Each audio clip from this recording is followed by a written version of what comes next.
Ça y est les amis, on est parti pour le dernier épisode de SmackDown avant l'Elimination Chamber.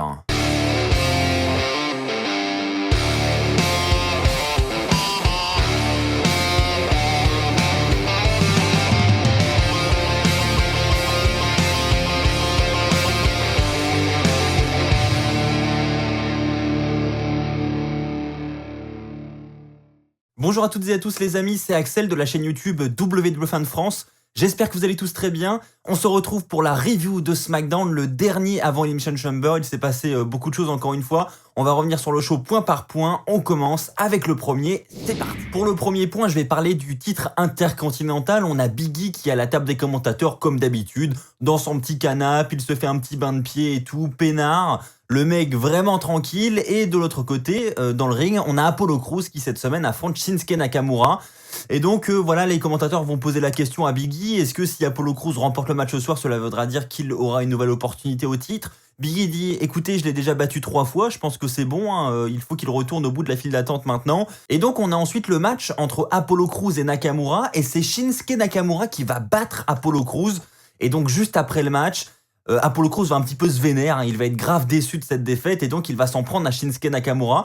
Il va ensuite l'emmener à l'extérieur, il va s'emparer des escaliers, et il va vouloir asséner un gros coup d'escalier dans la face de Shinsuke Nakamura. Mais à ce moment-là, Big E va venir se mettre devant lui, il va lui dire pose tes escaliers, et repart dans les vestiaires, c'est bon, t'en as fait assez. Apollo Crews va s'exécuter, il va poser les escaliers, et Big E va ensuite aller s'occuper de Nakamura, il va tourner le dos à Apollo Crews, et à ce moment-là, Apollo Crews va de nouveau s'emparer des escaliers, et va donner un gros coup d'escalier dans le dos de Big E. Ensuite, il va lancer les escaliers sur le ring, il va remettre Big E sur le ring, il va vouloir s'acharner encore une fois avec les escaliers sur Big E. L'arbitre va essayer de le raisonner comme il peut, mais ça ne suffira pas. Big E va rouler à l'extérieur, Apollo Crews va s'emparer des escaliers et va jeter les escaliers à l'extérieur sur Big E. Big E sera ensuite évacué via une civière et le segment va se terminer là-dessus. Franchement, on a une rivalité très intense encore une fois entre Apollo Crews et Big E. Personnellement, j'adore ce qu'ils font avec Apollo Crews en ce moment. J'espère que ça va durer et j'espère que c'est le début d'un renouveau pour Apollo Crews parce que, encore une fois, c'est un mec qui est tellement talentueux. Ça serait tellement dommage de passer à côté une fois de plus. Donc j'espère pour lui que ça va continuer. En tout cas, c'est bien parti. Je vais maintenant rapidement parler de Seth Rollins qui va faire son entrée justement durant que Big E est en train d'être évacué. Et donc là, il va commencer un speech. Il va tout d'abord vouloir nous montrer les images de la semaine dernière où on voyait son retour avec tous les catcheurs qui sont autour du ring et notamment le moment où tous les catcheurs sont partis, où les catcheurs n'ont pas voulu suivre les directives de Rollins. Et donc Rollins revient là-dessus, il dit que c'est inacceptable. Il va dire qu'il a écrit une lettre de plainte avec ses avocats et que cette lettre de plainte sera directement envoyée aux dirigeants de la WWE. Il dit que ça ne va pas se passer comme ça. Et ensuite, il va de nouveau revenir sur Cesaro. Et c'est là où on commence à se dire, bon, finalement, l'angle entre Rollins et Cesaro la semaine dernière n'était sûrement pas anodin. Et donc, on aurait peut-être une potentielle rivalité entre Cesaro et Rollins qui serait en train d'être construite. Et pourquoi pas un match entre les deux à WrestleMania? Personnellement, je trouverais ça vraiment cool, notamment pour Cesaro, parce que bon, Rollins, ça reste Rollins, mais Cesaro, lui, il n'a jamais eu vraiment de WrestleMania moment.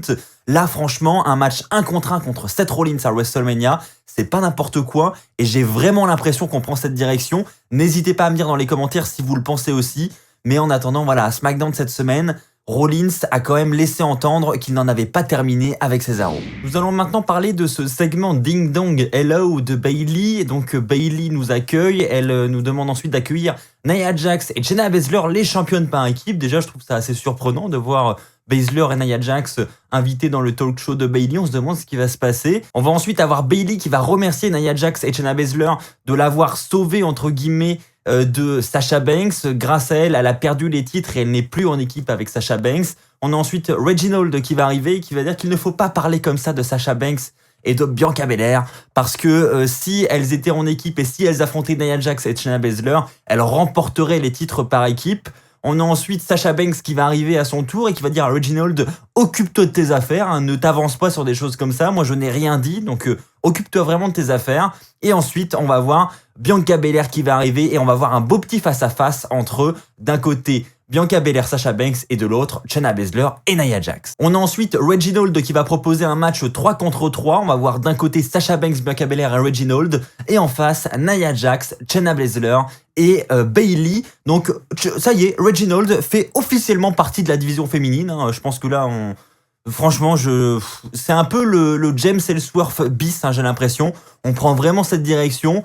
Je ne sais pas ce qu'ils ont avec lui. Je trouve ça très étrange. En attendant, ce qu'il faut retenir surtout, ça va être la victoire de Reginald, de Sasha Banks et de Bianca Belair. C'est même Reginald qui va faire le tomber sur Nia Jax à la fin du combat. Ce qui va d'ailleurs offrir à Bianca Belair et Sasha Banks un match de championnat pour les titres par équipe féminin. Et la grosse surprise, parce que on a déjà des challengers qui attendent du côté de la NXT avec la victoire du Dusty Rhodes Tag Team Classic. On a ensuite du côté de Raw Naomi et Lana également qui doivent avoir une chance à ces titres. Et au final, à Elimination Chamber, on se retrouve avec un match où Bianca Belair et Sasha Banks, les deux futures rivales à l'approche de WrestleMania, seront en équipe pour affronter Nia Jax et Shayna Baszler. C'est un scénario que la WWE aime bien mettre en place souvent à l'approche de WrestleMania. Elle met souvent les deux ennemis en équipe et souvent ça va même jusqu'à la victoire pour les titres. Donc moi perso, ça ne m'étonnerait pas que Sasha Banks et Bianca Belair deviennent championnes par équipe ce dimanche à Elimination Chamber. Mais en attendant, c'est quand même très surprenant comme choix. Nous allons maintenant parler du match entre d'un côté Rey Mysterio et Dominic et de l'autre Otis et Chad Gable. Un bon match en vue, déjà sur le papier je trouve. Et le match va être terminé très rapidement parce qu'on aura une disqualification de Chad Gable. Effectivement, Otis prendra le tag, il fera le boulot dans le ring, mais Chad Gable va monter sur le ring à son tour, et donc l'arbitre, là, naturellement, va se mettre à compter Chad Gable, puisque on n'a tout simplement pas le droit d'être à deux dans un match par équipe en même temps sur le ring, sauf si c'est un tornado tag, évidemment. Et là, donc, l'arbitre se met à compter, et Chad Gable va rester auprès de Otis pour le coacher en lui disant « fais ça, fais ça, fais ça ». Et donc, l'arbitre va compter jusqu'à 5, et Chad Gable va se faire disqualifier. Donc, victoire de Rey Mysterio et Dominic par disqualification. Et après le combat, eh bien la destruction va continuer. Chad Gable va demander à Otis de se projeter dans les cordes pour sauter sur Rey Mysterio. Il va ensuite demander à Otis de monter sur la deuxième corde pour faire un nouveau splash sur Rey Mysterio. Bref, destruction. On voit que voilà, la WWE accorde de plus en plus de confiance à Otis et à Chad Gable, donc c'est plutôt pas mal. Ils ont l'air de vouloir faire quelque chose de nouveau avec eux et c'est vraiment une bonne nouvelle. Comme je l'ai dit la semaine dernière, je les trouve très talentueux, surtout Chad Gable, donc franchement j'ai envie de les voir en avant dans cette division par équipe, ça peut être vraiment cool. Donc c'est une bonne chose, surtout qu'on avait Dolph Ziggler et Robert Roode aux abords du ring, ce que j'ai trouvé un petit peu chelou, parce qu'on avait plus l'impression que les prochains challengers allaient être les Street Profits par exemple, mais aucune nouvelle des Street Profits cette semaine à SmackDown, et Dolph Ziggler et Robert Roode étaient aux abords du ring pour ce match. Alors, là, interrogation complète en ce qui concerne la suite de la division par équipe du côté de SmackDown. Avant de passer au flop de la soirée, je vais parler de ce match 3 contre 3 qui a fait le main event de SmackDown évidemment, match qui concerne le match Elimination Chamber qu'on aura ce dimanche. On aura d'un côté Sami Zayn, King Corbin et Jey Uso, et de l'autre Daniel Bryan, Kevin Owens et Cesaro. Match vraiment très intéressant, évidemment c'était un bon match. Match par équipe, mais ça nous tease un petit peu ce qu'on aura ce dimanche et ça c'est plutôt cool. Ça se terminera avec la prise de soumission de Daniel Bryan qui fera abandonner Sami Zayn, donc victoire de Daniel Bryan qui fait donc gagner son équipe avec Kevin Owens et Cesaro. Et juste après le match, évidemment ça part en cacahuète. On a King Corbin qui va attaquer Bryan. Et puis ça va partir dans tous les sens, on va avoir tous les finishers. Kevin Owens va également placer ses stunners. On a Cesaro également qui va revenir dans le match. Bref, ça va partir dans tous les sens. On a ensuite Edge qui va venir faire un spear sur Jey Uso. Et lorsque Edge va se retourner, Roman Reigns sera là et va à son tour faire un spear sur Edge. Et le show va se terminer sur ces images avec Roman Reigns qui célèbre entre guillemets ce qu'il vient de faire. En attendant, Roman Reigns était le seul homme debout à la fin de SmackDown. Les amis, ceci étant dit, passons au flop de la soirée.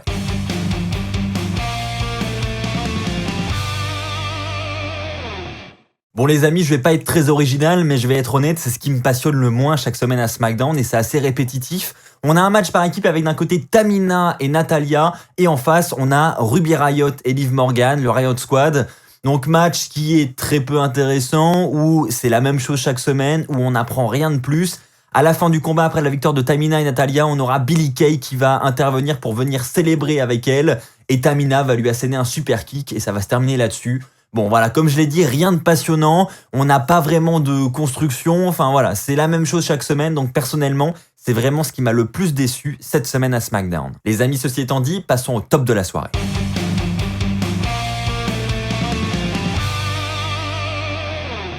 Pour le top de la soirée, les amis, j'ai décidé de placer la rivalité entre Edge et Roman Reigns parce que personnellement, moi je trouve que les face-à-face qu'ils réalisent sont incroyables et ça nous tease vraiment un grand match pour WrestleMania. On a Edge qui va faire son entrée, qui va donc débuter SmackDown cette semaine. Il va commencer un speech et comme chaque semaine, il va répéter que il n'a pas encore choisi son adversaire pour WrestleMania. Il a un choix important à faire. Et ensuite, Roman Reigns va arriver. Roman Reigns va prendre le micro et Roman Reigns va dire que il pourrait choisir celui qui a fait 4, 5, 6 fois le main event de WrestleMania. Donc soit Edge choisit un main eventer, soit il choisit le main event. Ce sont les mots de Roman Reigns et je trouve cette phrase incroyable. Edge va ensuite dire à Roman Reigns qu'il voit l'inquiétude du champion dans ses yeux. Il dit que Roman Reigns n'a pas l'air serein vis-à-vis de Edge. Et ensuite, on a la musique de Sami Zayn qui va retentir. Sami Zayn qui va dire que Edge parle comme si Roman Reigns avait déjà été choisi, comme si Roman Reigns allait toujours être champion après l'Elimination Chamber. Sami Zayn va dire, voilà, vous n'êtes pas prêts, mais ce que vous allez voir ce dimanche, c'est moi pointer ce logo de WrestleMania. Donc, il demande à son équipe de caméraman de le filmer en train de pointer le logo de WrestleMania. Et là, Jey Uso, ras-le-bol, va asséner un gros super kick à Sami Zayn pour le calmer littéralement. Et on a Roman Reigns et Edge qui n'ont absolument pas accordé d'importance à Sami Zayn. Ils n'ont même pas tourné la tête. Donc voilà, Sami Zayn était vraiment un élément de décor pour eux. Franchement, ils n'y ont absolument pas prêté attention. Et on a eu ce face-à-face, ce long silence entre Edge et Roman Reigns. Moi, j'ai trouvé ça incroyable. J'ai tellement hâte de voir le match entre les deux à WrestleMania. Parce que bon, on va pas se mentir, il y a tellement peu de chances que ce match n'ait pas lieu. C'est pas possible, le match aura forcément lieu. Roman Reigns conservera forcément ce titre ce dimanche et on aura ce match et allez pronostiquer un vainqueur pour ce match. Franchement, c'est une grosse tête d'affiche et ça va être très difficile de pronostiquer le combat et c'est ça qui est cool. Le segment va se terminer avec Roman Reigns qui va venir chuchoter quelque chose à l'oreille de Edge. On ne sait pas ce que Roman Reigns lui a dit, mais ça a l'air de perturber un petit peu Edge. On aura peut-être des éléments de réponse dans les semaines qui arrivent. Quoi qu'il en soit, la rivalité semble presque officiellement lancée et j'ai hâte de voir la suite. Voilà les amis, c'est ainsi que s'achève cette review de SmackDown. J'espère qu'elle vous aura plu. Si c'est le cas, comme d'habitude, n'oubliez pas le pouce bleu. N'oubliez pas également de vous abonner pour ne pas rater les futures vidéos de la chaîne. On se retrouve très vite. D'ici là, portez-vous bien et n'oubliez pas, soyez toujours très fiers d'être fan de catch. Allez, bye tout le monde!